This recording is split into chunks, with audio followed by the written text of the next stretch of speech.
Hello, my name is Rebecca Simon. On behalf of Shamira Media, I welcome you.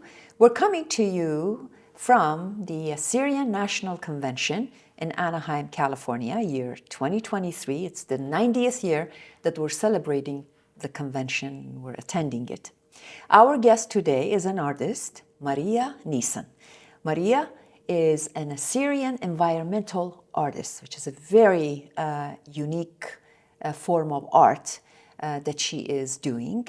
Her parents are both Assyrian and they were born in Atra, northern Iraq. Maria, welcome to Shamira Media. We're very excited to talk to you about the medium and kind of art that you do. It's very unusual and we're very excited to learn about your artwork. So tell us a little bit about the kind of art that you do. Absolutely. Thank you for having me as well. I appreciate this interview and very excited to talk about my work and the interest that has been sparked here at the convention. My work is about raising awareness about plastic pollution while simultaneously having a voice for our Assyrian people. If I can get more specific about our Assyrian women. So what I do is I collect plastic waste and plastic trash and I upcycle it, clean it, make sure it's very thorough and make collages out of them. And then I finally put the touches of different layers of drawings and paintings to where you have a representation of an Assyrian woman, whether that be someone you know or someone that looks familiar to you. Most of the time it is my relatives or people I see when I am going to different events, and tying that into nature and earth and why plastic is harmful for our environment. Because I have always known that any kind of research I've done about Assyrian people, we always go back to nature. We have a very close relationship to nature. I know that in the early days, we heavily relied on nature to give us resources. And I find that if I can use this medium in a way that is able to represent more modern art, not only for Assyrians, but other people can see it and relate to it as well, I need to take advantage of that. That's fabulous. And before talking about the details of the kind of work you do in more depth, your style, what you do, the medium that you use, I'd like to know about your education. What is your education in? Well, I was a flight attendant and I wanted to take a career change. So I decided to go back to school and I only signed up for fun classes. And one of those classes turned out to be pottery. And I fell in love with the idea of creating something and using my hands, the physical tactility involved. So I changed my major and I received my bachelor's degree in art education with a minor in painting and drawing from the University of Georgia. I see. That's very interesting. Life is so full of surprises. You touch something, you don't know what you're going to find in yourself, actually, Yes, what you're going to absolutely. discover, the hidden interests within you. So, so the pottery, you don't do pottery anymore? You just... No, not so often. Randomly, I do. I was an art teacher for a few years in the United States, and I wanted to further my education and also go abroad. So that is where I pursued my Master's of Fine Arts in Florence, Italy. And when I went to Italy, I really hounded in on to large-scale installations and sensorial immersive art pieces. And what is that exactly?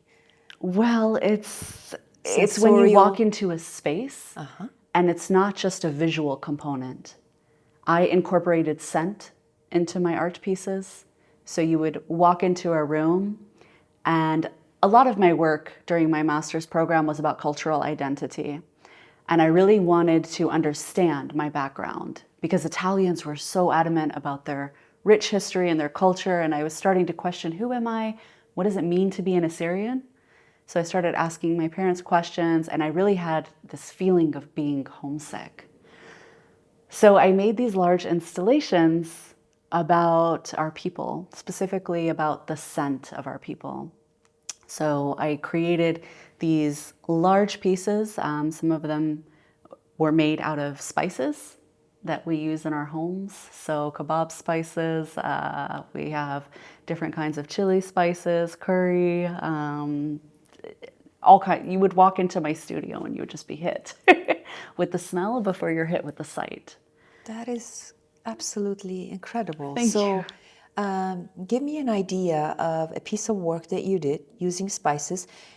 So did you use powder, or you used, for instance, maybe cumin, seeds of cumin, and created a work with that? Yes, so I created a series of work called My Fragrance Since Birth. And you walk into the room and it is a painting made, but the painting is the entire room. So you walk into a space and the painting is made from curry powder. I used chili powder. I was working with paprika and cumin seeds for that texture. And it's just different kinds of dried paint with these spices on top. And you can smell it, and you can obviously see the representation of it. But also I incorporated a sound piece with it. And it was a sound piece of my mom cooking in the kitchen. I would record her when I would go home. And then when I go to Italy, I would make a sound piece to go with it. So that's what I mean by sensorial installation. It's not just a visual. It's evoking different kinds of senses that we take for granted when it comes to art. That is so incredible. I've never heard of sensory art in this format. So did you have to do research on the kind of spices that Assyrians use, or you use any kind of spice that you can find, or you could be, you were interested in? So both. I was getting recipes from my mom for different things we were making, like dolma, kubba, how she was making those things. But I was in Italy at the time. So I didn't have full access to all our spices. So I would improvise. I know that some dishes she made with paprika, even though she didn't use a lot of it all the time, they had a lot of paprika there, so I was doing that. Fennel seeds were around pretty often, but I couldn't get my hands on specialty spices. So I was mostly working with kebab spices because they had a lot of that. Cumin, fennel seeds, chili powder, and paprika. So it was a mixture at different times throughout the year. And what would be the picture that you would generally, did you have like women with spices all over them, or what would be the photo, the picture underneath the spices? So with this piece, it was not a photo. I would paint on used plastics, white paint, and then I would tape those plastic bags together. While the plastic was wet, I would sprinkle the spices on top of that, and then I would wait till it would dry, and then I would hang it up. So you would actually walk into a room. You couldn't recognize that it was a room. You were just walking into a space, an art piece. So it was all around you from floor all the way to the ceiling. So for how long did you have this installation up with people coming and visiting it? Well, I did numerous installations with this theme of cultural identity, but for 2 years I was working with this theme. I eventually moved on to work with coffee culture, because as you know, we have a deep, rich history with coffee culture, and a lot of my childhood memories stemmed from that.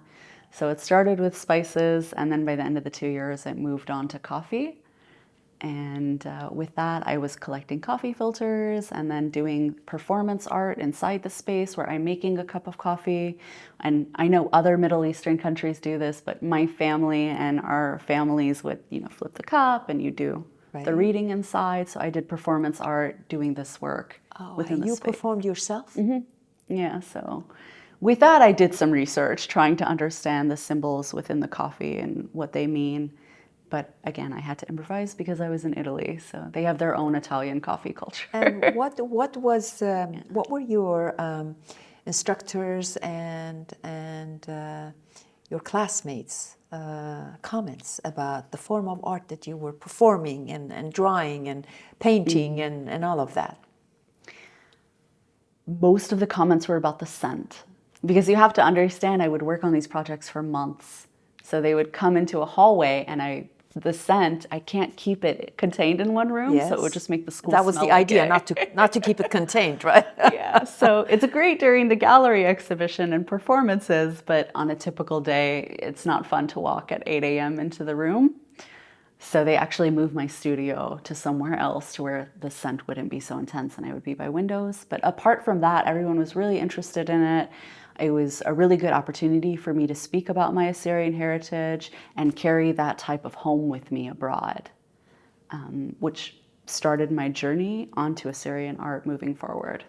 So after that, you moved on from that sensory art work, and you moved to more recyclable items. Yeah, so while I was in Italy, I was also noticing that they had a really specific way of dealing with waste management that I had never seen before. They had several containers that you would sort your bins through, and you would take out your trash and it would be sorted out. But they had them on every street I went when I lived in Florence. It was 7 or 8 different types of ways they would recycle materials down to baseball bats. And I was very impressed by this, but it started getting that chain of thought of what we do with these materials after we're done with them. How long do we have our waste live on Earth? And after I finished my master's degree, I decided to go to Earth. Sorry, not Earth. I decided to go to Greece. And that is where I started working with vulnerable communities, specifically Christians fleeing from the Middle East and coming to have refuge in Europe. So what better place to go than Athens, Greece? And I was still working there with sensorial, more sound than smell. But more specifically, I was working with creating interactive spaces for children. So while I was there, I was working with a lot of kids that had endured trauma. So there were two things about Greece is I would go to these camps and these squats, and there was a very terrible amount of unsanitary trash, plastic pollution happening right there in the squats where they were living. And then also a lot of people having the trauma that they just brought with them from the Middle East. So I was trying to once again incorporate those two things together. And with that, me and the kids would make different kinds of playgrounds out of the plastic trash that they would have. We would loop them through strings, create walls, have them be able to slide, bang on things. And I started doing art therapy with the refugees there. So I kind of moved away from the scent, but still incorporating an all-encompassing type of art piece made from upcycled materials. So who supported you in finding these camps, working there, sustaining yourself, to be able to live yourself? Was there an NGO, a program, an organization, a grant? What was behind all of that? Financially, I was still teaching, I started teaching English online. So I would work in the mornings teaching English online, and then afterwards I would volunteer. And by this point, I had already been contacted by several NGOs, but they didn't have the funding to do art therapy when they needed to feed the people. So there were no grants involved, no sponsorship. I was just volunteering full-time, working in these different camps. And I found all of them through social media. I would just make a post on these different Facebook groups. People would respond and be interested in what was happening. And because my family came from Iraq and was in a similar situation, I automatically had this type of really personal connection to what I was doing. So people, when they would talk to me and do these interviews and see if I could fit into their programs and start an art therapy program in their NGO, it worked. And Did you find that children who were immigrants and I don't know what kind of emotional, mental, financial issues they were dealing with, that when you work with them through these recyclable items and making art out of them, did you find that it impacted them in some ways, calmed them down? I only saw the momentary changes. I can't go home with them and see what it did long term. But in those moments, they had a safe space. They had a place where they could be kids. And they were so involved in the process of creating that it seemed from an outside point of view, almost like a meditative process. That the kids would play, they would be happy, they'd be smiling, they weren't feeling the weight of the world, and that fed me for quite a while with that situation. Now, moving from those children to your childhood, what was your childhood like? My childhood was a little bit difficult. We started in California, and at an early age, my parents got divorced. And as you know, whenever they come to America, there is an issue with talking about emotions, with communicating in a certain kind of way and expressing feelings. There were protectors. And I just feel like my mom loved me a crazy amount, but also I was growing up in the United States, so I wasn't able to have the same freedoms that my friends who were Americans had.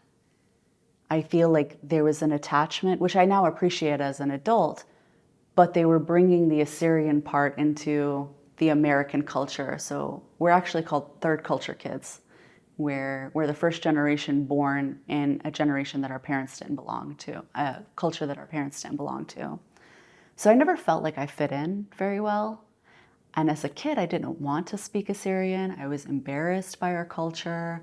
I just wanted to be like everybody else. I just wanted to almost be invisible. And then when I became an adult, I really appreciated what they did. And that is such a story that gets repeated, and I hear that in young people, especially born or migrated to the West at a young age, that they kind of want to escape their culture. It's overwhelming, it's different, it's not something they want to be associated with. And then gradually, in time, a lot of them look back and say, I want to be there. yes. I want to reconnect with that culture. And it's very interesting because I was born in the Middle East. We never had that issue. We actually connected well with the culture, but the children in the West, Assyrian children in the West, I hear that repeatedly. Why do you think that is, that you all of a sudden realized, you know what, I want to be an Assyrian. I don't want to run away from it. What was that moment like, and why did you go back thinking like that? I don't remember the specific moment. It was a gradual process. I always felt proud that I could speak multiple languages where my American friends couldn't. And when I got to college, I wanted to find out who I was as an individual, but I couldn't really understand who I was in present time without understanding my past. So here and then I would do research every once in a while. I would ask my mom some questions. I learned how to cook Assyrian food, but I think I really dived into it when I went to Italy and was abroad and saw how other people really represented themselves and how proud they are of their history. And I wanted to have that stabilization because everything was rocky when I was abroad. I was alone. I didn't have family. I was permanently living in Italy. It wasn't a vacation. And I really wanted to stabilize myself in something. And I found that that was something that could keep me grounded and something that was new but also old at the same time. So you believe that the Italians' love for their culture and their country showed you the way to appreciate Assyrianism? In a way, yes, I think that the representation Italians have of themselves, with the combination of me feeling insecure and unstable because I was removed from everything I knew, made me want to find something like that in me.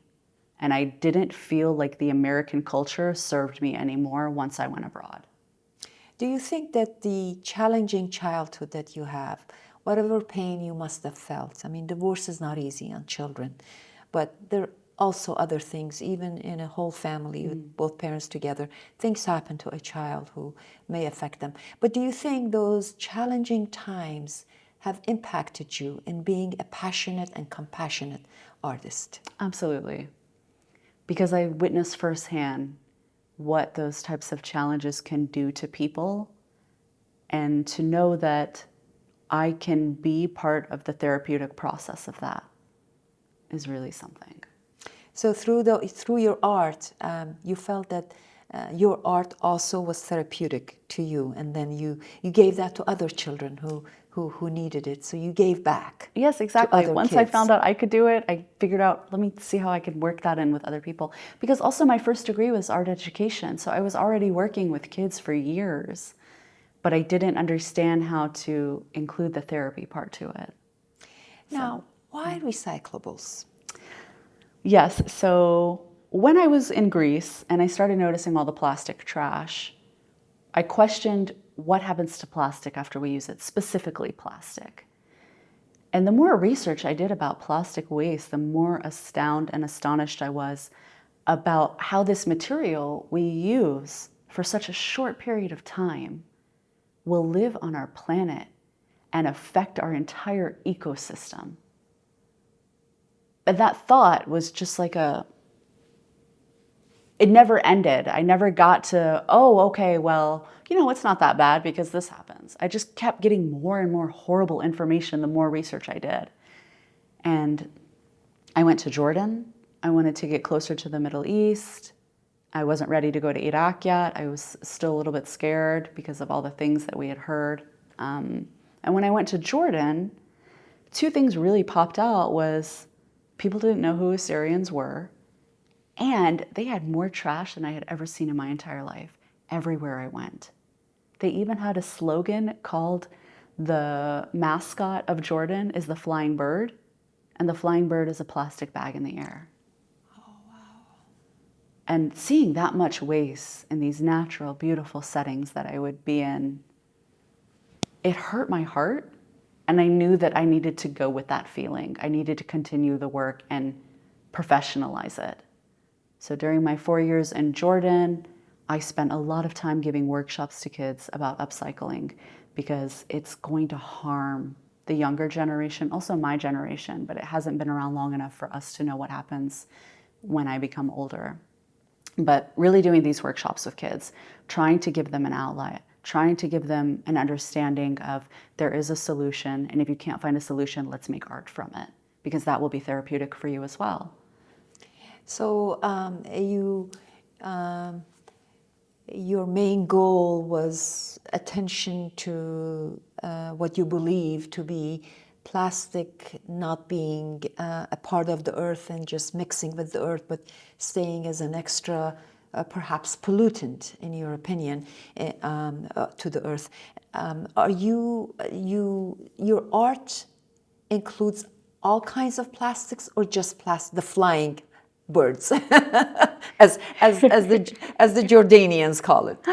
So my art includes single-use plastics. And when I was in Jordan, because I was in the Middle East, I really worked with the Edagila pipes.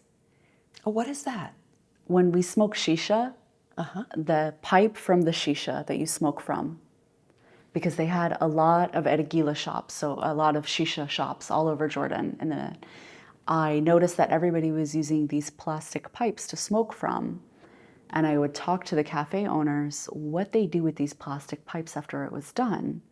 And what they did was, if no one came to pick it up to reuse it, like cleanse it hygienically in whatever system they had, they would throw it away. And I found out that there was an average of 100 to 200 pipes being thrown away per cafe a day. A day. A day. And I just, so that was my main piece of material. Those there. are flying worms. Yes. So I don't know how the population didn't pay attention to that part, but that was something I really wanted to emphasize while I was in Jordan, building these large-scale installations from hookah pipes and water bottles and plastic bags. Now, as I understand, you've spent the past at least 10 years living overseas. I've been outside abroad of the for US. 7 years, but 7 almost years. 10 years, yes. So why why do the work overseas versus doing the work here, where there's a lot more plastic bags here to work off of, and perhaps it's easier to live here because it's just the country you were born in. Why did you opt to go to other countries, foreign lands, some of them in the Middle East, perhaps not as safe maybe? Why did you choose that? I don't think it was ever just a definite choice of this is what I'm going to do and this is what's going to happen. It was a progression of things that took place that led me there. So Italy, I decided to go because I was going to get my master's degree. It was going to be fun. And then I started asking these questions about our Assyrian heritage, where I'm from, what happened. And I found out that my father went to Greece as a refugee from different stops to get there, and he spent his most time in Greece. And I wanted to give back and work with Christian communities. So I had only planned to be there for 3 months. I wound up staying a year. When I decided to go to Greece, I could have gone to the United States, but I was so deep in getting into an understanding that I said, okay, let's go to Jordan for a month. Let's see what the Middle East is like, just for a short period of time. And I stayed there for 4. It just happened. I was there for 4 years, and then I met my partner, and we had started this nonprofit, and we decided to go to Southeast Asia because there's so much trash there. Where in Mountains. Southeast Asia? Where? We spent time in Indonesia and Thailand. They have mountains of plastic trash. So we knew we were going to come back to the States. I knew that was my end goal each time, but something happened. But when we decided to go to Southeast Asia, we put a time limit on it, 6 months. We'll be in those 2 countries. We'll do some workshops. We'll get an understanding of what's happening. And then we'll take everything we learned during this process and bring it back to the States.